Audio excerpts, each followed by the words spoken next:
Hello friends, नमस्कार, जय हिंद। सितारा exam study platform पर मैं शालिनी आप सभी का बहुत बहुत स्वागत करती हूँ।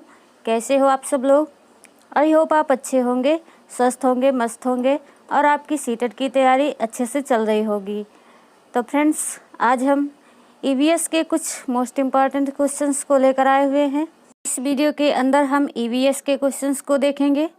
तो जो लोग चैनल पर पहली बार विजिट कर रहे हैं, चैनल को सब्सक्राइब कर बेल आइकन को प्रेस कर लीजिए ताकि जैसे ही वीडियो अपलोड करें तो उसका नोटिफिकेशन आपको सबसे पहले पहुंचे। तो आइए फ्रेंड्स, स्टार्ट करते हैं। फर्स्ट क्वेश्चन आपकी स्क्रीन पर है। पर्यावरण अध्ययन की पाठ्य पुस्तकों में अभ्यास एवं गतिविधियों को उपलब्ध कराना चाहिए। ऑप्शन है ए पाठ के अंत में, बी है इकाई के अंत में, सी प्रकरणों में अंतर्निर्मित और डी पुस्तकों के अलग अलग स्थानों पर। तो इस क्वेश्चन का राइट आंसर है ऑप्शन सी प्रकरणों में अंतर्निर्मित। नेक्स्ट क्वेश्चन है, पर्यावरण अध्ययन के शिक्षकों को ऑप्शन ए विशेषतः बच्चों को परीक्षाओं पर ध्यान देना चाहिए, बी बच्चों के दृष्टिकोण को स्वीकार करना एवं सम्मान देना चाहिए, सी अभिभावकों के विचारों को स्वीकार करना एवं सम्मान देना चाहिए और डी है विशेषतः प्रयोगों पर ध्यान देना चाहिए। तो इस क्वेश्चन का राइट आंसर है ऑप्शन डी विशेषतः प्रयोगों पर ध्यान देना चाहिए। पर्यावरण अध्ययन के शिक्षकों को विशेषतः प्रयोगों पर ध्यान देना चाहिए। नेक्स्ट क्वेश्चन है, प्राथमिक स्तर पर बच्चों का आकलन करने का सर्वश्रेष्ठ तरीका का प्रयोग करना है। आवधिक परीक्षाओं का, योगात्मक कार्य का, गृह कार्य का या पोर्टफोलियो का। तो इसका राइट आंसर है आपका पोर्टफोलियो का।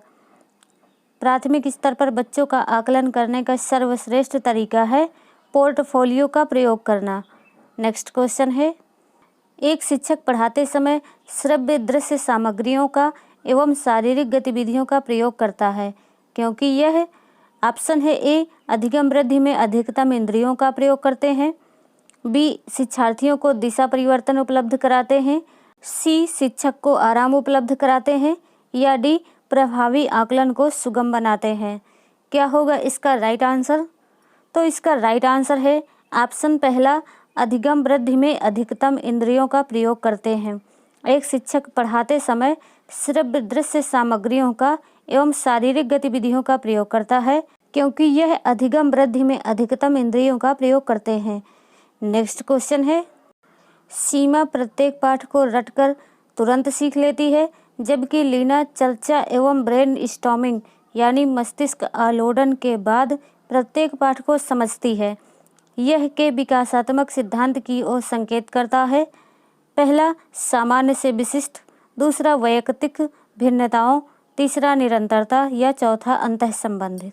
तो राइट आंसर है ऑप्शन बी वैयक्तिक भिन्नताओं।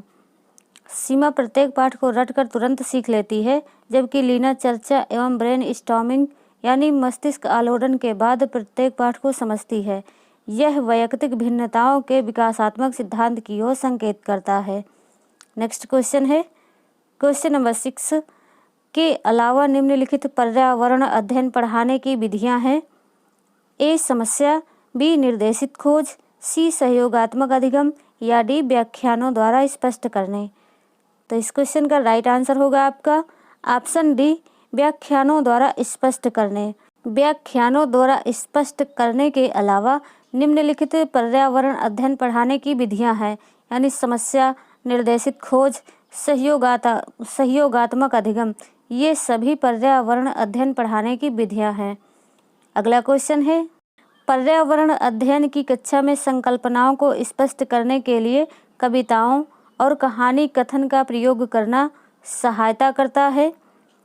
ए पाठ को आनंददायी और रोचक बनाने में, बी सही दिशा में विद्यार्थियों की ऊर्जा का सारणीकरण करने में, तीसरा स्थानीय एवं वैश्विक स्तर पर संसार की प्रकृति को खोजने और कल्पना करने की योग्यता को बढ़ावा देने में, डी है शिक्षार्थियों में निहित भाषा एवं सांस्कृतिक विविधताओं का ध्यान रखने में। तो इस क्वेश्चन का राइट आंसर है आपका ऑप्शन सी स्थानीय एवं वैश्विक स्तर पर संसार की प्रकृति को खोजने और कल्पना करने की योग्यता को बढ़ावा देने में। पर्यावरण अध्ययन की कक्षा में संकल्पनाओं को स्पष्ट करने के लिए कविताओं और कहानी कथन का प्रयोग करना स्थानीय एवं वैश्विक स्तर पर संसार की प्रकृति को खोजने और कल्पना करने की योग्यता को बढ़ावा देने में सहायता करता है। नेक्स्ट क्वेश्चन है क्वेश्चन नंबर 8। डिसलेक्सिया मुख्यतः किस समस्या के साथ संबंधित है? बोलने, पढ़ने, सुनने या सुनने और बोलने में? तो इसका राइट आंसर होगा आपका ऑप्शन बी, पढ़ने में। डिसलेक्सिया मुख्यतः है पढ़ने की समस्या से संबंधित है। नेक्स्ट क्वेश्चन है सांपों के संदर्भ में सही कथन चुनिए। ए कह रहा है हमारे देश में केवल 4 तरह के जहरीले सांप पाए जाते हैं। बी कह रहा है नाग यानी कोबरा जहरीले सांपों का एक प्रकार है। सी कह रहा है जहरीले सांप के 4 खोखले दांत होते हैं। जब सांप किसी व्यक्ति को काटता है तो जहर इन खोखले दांतों से उसके शरीर में चला जाता है। और डी कह रहा है सांप के कांटे की दवाई सांप के जहर से ही बनाई जाती है। ऑप्शन है बी सी डी कथन सही है। बी ऑप्शन है सी डी ए कथन सही है और सी ऑप्शन है बी ए सी सही है और डी ऑप्शन है ए बी व डी सही है। तो इस क्वेश्चन का राइट आंसर है ऑप्शन सी बी ए सी सही है। कथन डी सांप के कांटे की दवाई सांप के जहर से ही बनाई जाती है, यह गलत है। नेक्स्ट क्वेश्चन है निम्नलिखित में से लेह और लद्दाख के मकानों के विशेषताएं चुनिए। ए पेड़ के तने से बनी लकड़ी की ढालू छतें। बी निचली मंजिल में कोई खिड़की नहीं। सी पत्थर, मिट्टी और चूने से बनी मोटी दीवारें और डी लकड़ी की फर्श। ऑप्शन दिया है ए बी सी डी होगा, बी सी डी ए होगा और सी ए बी डी होगा और डी है ए बी सी होगा। तो इस क्वेश्चन का राइट आंसर होगा option A B C D होगा। बी यानी निचली मंजिल की कोई खिड़की नहीं और सी है पत्थर, मिट्टी और चूने से बनी मोटी दीवारें और डी है लकड़ी की फर्श। ये सभी लेह और लद्दाख के मकानों की विशेषताएं हैं। नेक्स्ट क्वेश्चन है एक पश्मीना शाल लगभग साधारण स्वेटरों के बराबर गर्म होती है तथा एक साधारण पश्मीना शाल को बुनने हेतु घंटे का समय लगता है।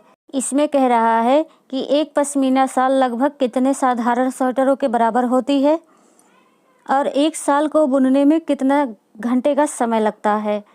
ऑप्शन है पहला 6 साधारण स्वेटरों के बराबर एक शाल होती है और 250 घंटे समय लगता है और बी कह रहा है 6 साधारण स्वेटर होते हैं 200 घंटे समय लगता है और सी 10 स्वेटर के बराबर होती है एक साल और 250 घंटे लगता है और डी कह रहा है 10 साधारण स्वेटर के बराबर एक पश्मीना शाल होती है और इसको बुनने में 200 घंटे लगते हैं।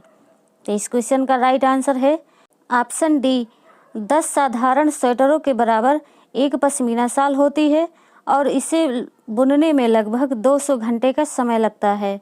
हम आपको बता दें कि एक पश्मीना शाल में 10 साधारण स्वेटर के बराबर गर्मी होती है।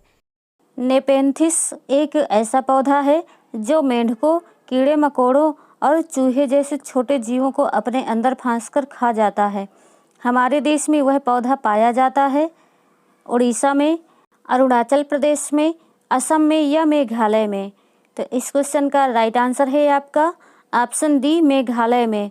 नेपेंथिस एक ऐसा पौधा है जो एक जीवधारी पौधा है जो मेंढकों को, कीड़े मकोड़ों को और छोटे छोटे चूहों को अपने अंदर फांसकर खा जाता है। ये हमारे देश में पाया जाता है, मेघालय में पाया जाता है। नेक्स्ट क्वेश्चन है मधुबनी चित्रों को बनाने के लिए चित्रकारों द्वारा उपयोग किए जाने वाले रंग होते हैं। ए अति उत्तम गुणवत्ता के फाइबर पेंट, बी सोने चांदी के घोलकर बनाए गए पेंट, सी पिसे हुए चावल के रंगीन पेंट या डी विशेष प्रकार के बने पोस्टर रंग। तो इस क्वेश्चन का राइट आंसर है पिसे हुए चावल के रंगीन घोल से बनाया जाता है।